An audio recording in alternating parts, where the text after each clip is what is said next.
What is up, you gorgeous, fabulous creatures, and welcome to another week of the Losing It podcast. You're here with Kylie Pax, Australia's emotional eating coach. And if you are loving these episodes, finding them useful, helpful, or even mildly entertaining, please go ahead and remember to share with a bestie and subscribe, because that is how we're going to empower more women around the world to end the battle with food. And speaking of the battle with damn food, we are talking today about the fact that what doesn't kill you makes you thinner and a hell of a lot stronger. So today we are going to be reclaiming our power, because I want you to take a frigging mental step back and realize that you have survived much harder things than skipping a 10 p.m. chocolate binge.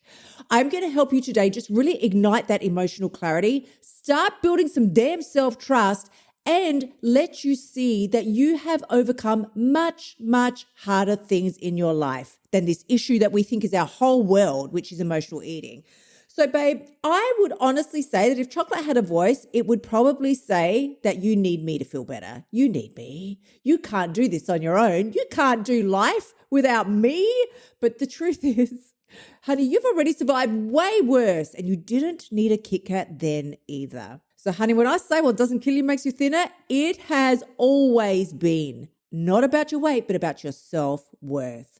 Have a think about the things that you've already survived in your life. And if you want to hear a story, because listen, baby, everybody's got their story. And today I'm going to give you a little bit of an insight into mine. Some of you may have heard some parts of this, but I guarantee none of you have heard all of this, because you might think that you can't stop eating at night. Sis, please, I have stared down the barrel of heartbreak, disease, destruction, and I am still here living to tell the tale. So if you want to know about some spooky shit, then grab a seat, grab yourself some fat-free popcorn, because I am going to let you behind the doors of as much shit as I feel is probably you're able to cope with in today's episode.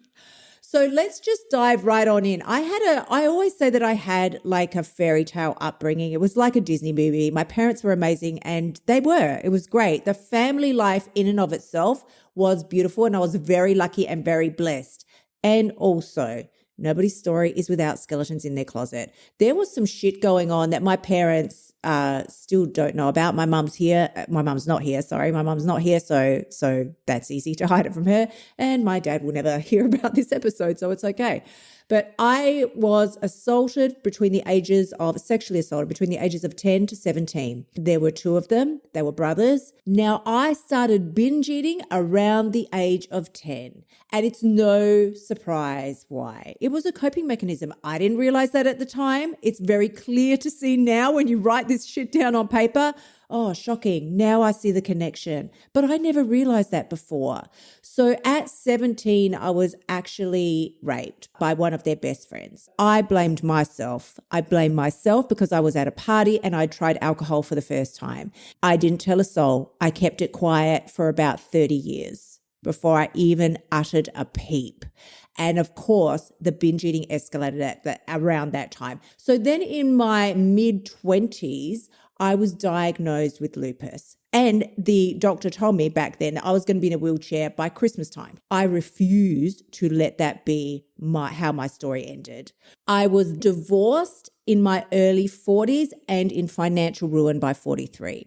I thought my world was ending, and by 45, I was clinically depressed and suffering from horrendous anxiety. I couldn't leave the house. I couldn't do anything. But I want you to get it. I was thinking of unaliving myself. In fact, it's all I thought about. I thought about it day and night. I thought about the ways that I would do it. It was the similar thoughts that I had had when I was diagnosed with lupus, and just trying to put some clothes on my back or take clothes back off again was horrendously painful. I couldn't turn on a tap.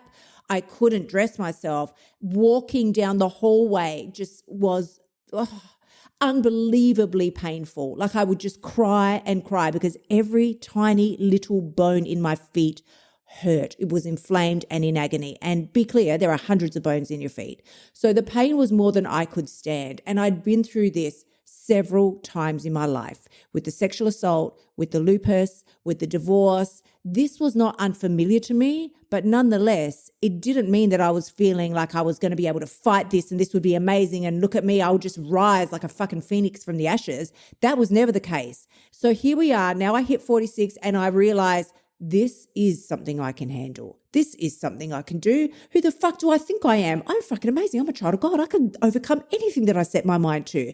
I rebirthed my business. I rebirthed my personal relationship with myself. Phil and I then got engaged. I start thriving mentally, physically. I become the strongest version of me. We bought our dream home by the beach, brand new vehicles. Everything was fantastic.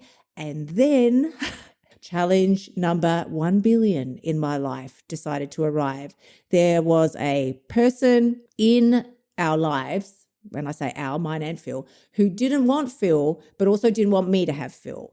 I was just constantly harassed electronically and in person. It was the worst 2 years of my life. Every time I saw a text message come through, and yes, I did block the individual eventually, but they found other ways to get to me. Every time a text message came through or I heard a knock at the door, I was terrified. We had security cameras installed because of this person. Because be clear, in all these situations that I give you, each 4 of these major challenges, they were situations and circumstances that I did not control. I couldn't fix a sexual assault. I couldn't fix lupus. I couldn't fix a divorce when somebody wants it. And I couldn't stop this other person. Now, I want you to understand, because I know you've been through situations very similar, and I don't mean similar in nature, I mean emotionally similar, heartbreaking, backbreaking, spirit breaking. You've been through situations like this in your life multiple times, not just once, multiple times. And that's the beauty of the longer we live. And people go, what a gift. It's such a gift to keep growing old and getting older. I'm like, yeah, it is. But there's also an equal fucking amount of pain that comes with it. I had to step up and remind myself I have survived harder shit than this. And that is what I want you to do today as well. You are not going to get the okay from me for you to sit back and feel sorry for yourself because you feel like you can't control yourself around food. I want you to tap into that version of you who never needed food to cope with in the first place. Babe, you have survived harder things than feeling a little bit hungry at 10 p.m. before you go to bed. So let's run through the 3 phases that I had to tick off in order to, yes, overcome the challenges in my life, but equally use this same shit with food. This is how I was able to lose 20 kilos and keep it off. Girlfriend, you have to start by remembering who the fuck you are. I will not let Satan mess with me, not one more day, not fucking today. Your brain has been tricked into thinking right now that chocolate is the solution for your problems. Cheese platters, chippies, chips and dips. Really? Really? You've survived trauma, grief, sickness, single parenting, toxic jobs, friend breakups. No, honey, I don't think so. You don't get to sit back and play the victim today. You may be the victim in a situation, but you don't sure as fuck don't have to act like it. Oh, no, not on my watch. Start thinking about things like this. I'm going to give you a journal prompt for each one of these steps that we're going to go through. And so for this one, I want you to ask yourself, really, have a think about it. What have you overcome in your life that a Tim Tam could never fix? Because there's something out there. I had to overcome the lupus. I had to overcome the breakup with my marriage. I had to overcome all of this shit, and chocolate, even if I chose to eat it, was never going to make it better. In fact, it just would have made the situation worse because mentally, emotionally, and physically, I now also would have felt even more like shit than I already did. So step 1, babe, you've got to remind yourself who the fuck you are and don't let anybody mess with you or tell you otherwise. Do whatever it takes to remind yourself. For me, very often that's music. Very often. Find some empowering songs. Find what you know works for you. Put your little AirPods in and go for a damn walk, blasting that shit into your ears. Get the spirit back in you. You know who you are. You know what you're here to do and who you were born to be. And it is not a pathetic little whining female who needs someone or someone else to solve their problems and give them a solution. You know the solution here, especially with food. You know what it is, and you are powerful enough to take the next step. The second phase or the second thing that I had to do was reclaim my identity. Oof, I used to run around telling people all the time with that female that was harassing me in the last couple of years. I used to say, she broke me. She broke me. You are not broken. You're battle tested, yes, but you're not broken. Watch your words more than you watching anything else. Your words tell your brain who you are. So you need to, if you feel you're broken, that's fine. You may have even said it once or twice, but let's start tricking ourselves now by using what I call eating code number 5, which is act like the person you want to become. And you've got to start fooling yourself. Fake it till you make it, honey. Do whatever the fuck you have to do. I don't care. But you've got to remind yourself that you are powerful, you are strong, and you are capable. You don't need willpower at this point to deal with your situations with food. You need clarity. You need to remember who the fuck you are. So if you want a journal prompt to help you with this phase, then ask yourself, what would the you who's already healed? She doesn't have these issues, these other dramas, the things, the crappy boss, the fights at work, the whatever is going on. She doesn't have that. She's got none of that because she knows who the hell she is. She knows how powerful she is. What would she choose to do right now? Would she stuff her face with donuts, or would she be like, please? How pathetic, how embarrassing for me that I was even thinking about that. Oh my God, I'm so amazing. Why the hell would I do that? What would she choose to do, be, and say right now? And eat. What would she choose? What would she choose? And the third phase that I had to go through to really rise from all this fucking drama and trauma that we have to go through in our lives. And it's fabulous. It's great. Yes, whatever doesn't kill you makes you thinner. But man, it's hard along the way. I had to redefine what that fight meant in my head. Your real battle isn't with food. It's believing that that's where your story ends. You think this is where the story ends for you. Oh, this is it with food. This is just how it's going to be for me. No, it isn't. Again, how embarrassing for you to even think that way. Let the fight be for your future, not with your damn plate.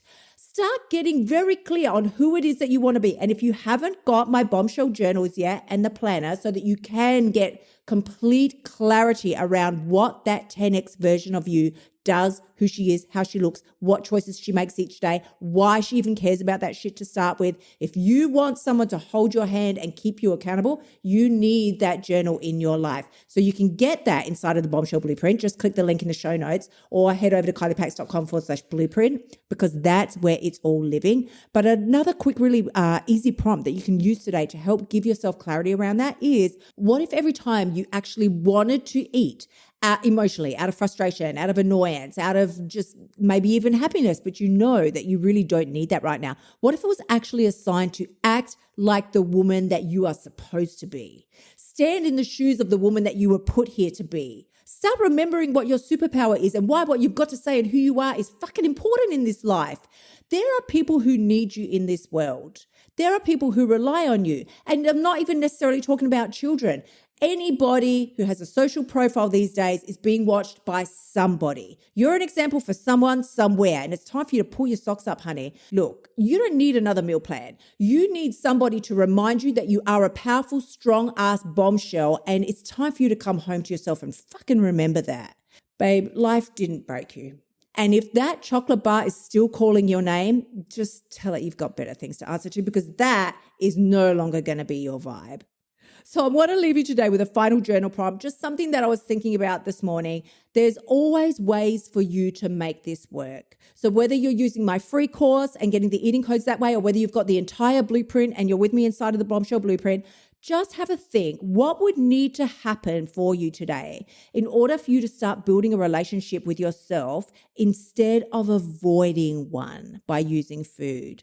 What would need to happen for you to start building that relationship with yourself each day, whatever that might look like, rather than avoiding a relationship with yourself by using food to just shut down, shut out, whatever the challenges are in your life?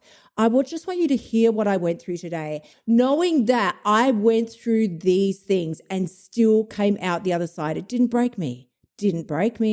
I went through 3 specific phases to remember who the fuck I am, reclaim my identity, and redefine the way I saw the trauma and the dramas that I went through. That's what enabled me to change my story and tell myself that this will not be how my story ends, not with food or not with anything in my life. My darlings, as always, I'm sending you tremendous amounts of love. And if you found today useful, helpful, or even mildly entertaining, please go ahead, like, love, and share. And remember to subscribe. And I cannot wait to see you all again next week. Until then, gorgeous ones, bye for now.